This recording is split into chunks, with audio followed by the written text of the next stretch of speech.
Alright, so let's take a look at the anterior part of the lower leg. The muscle that runs on your shin bone is known as the tibialis anterior.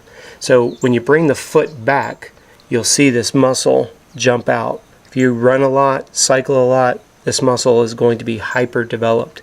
The reason why I want you to pay attention to it is this: when somebody says they have shin splints, a lot of times it's this tissue that's sticking to your tibia.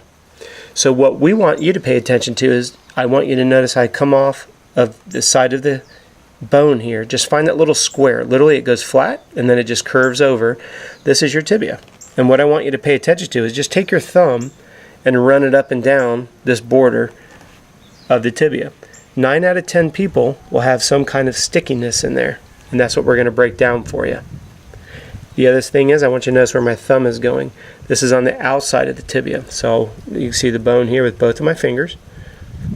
It's going to be your responsibility to address this tissue on the shins and address the tissue on the calves. So what we're going to do is we're going to put this right at the base of the Achilles. And what I want you to pay attention to is, notice that we're right at the base of the heel. Right here is where your Achilles is at. And what we're trying to do is make sure that we bring the ball.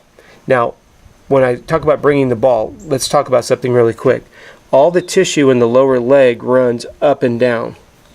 So when we say cross friction, what you're going to do is put it at the base and go left to right. That's what we mean by cross friction. I want you to be aware of where the tissue, which direction it runs, and to make sure that you're always constantly cross frictioning first and foremost. After you get that worked out, you just move up 1/4 of an inch, and what you're doing is just kind of chasing this ball all the way up the leg. Now, if you remember what we said earlier, what we're trying to do is get up to where that flat muscle, the soleus muscle, intersects into the gastrocs, your calf muscles. Now, for the sake of time on this video, what I'm going to do is move the ball up right into the gastrocs. Now, what I want you to pay attention to is, you'll see the belly of the tissue really start to kind of squish out around.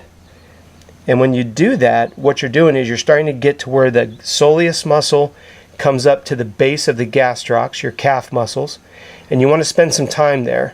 That's usually where we get a lot of adhesions. Now you'll notice Michaela just slid forward. That's a perfect way to start to split the heads of the gastroc.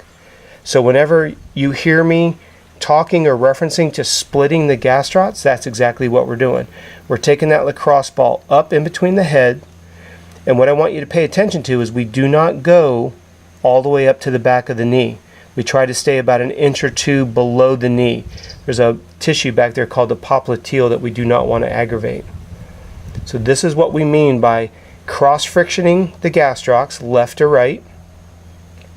And then when we say split the gastrocs, it's going up and down and getting into the head of those gastrocs. So you can imagine, if I had the camera on the bottom side of her leg, where the flat part of the lower leg comes up, meets the 2 heads of the calves, we want to get that right into there.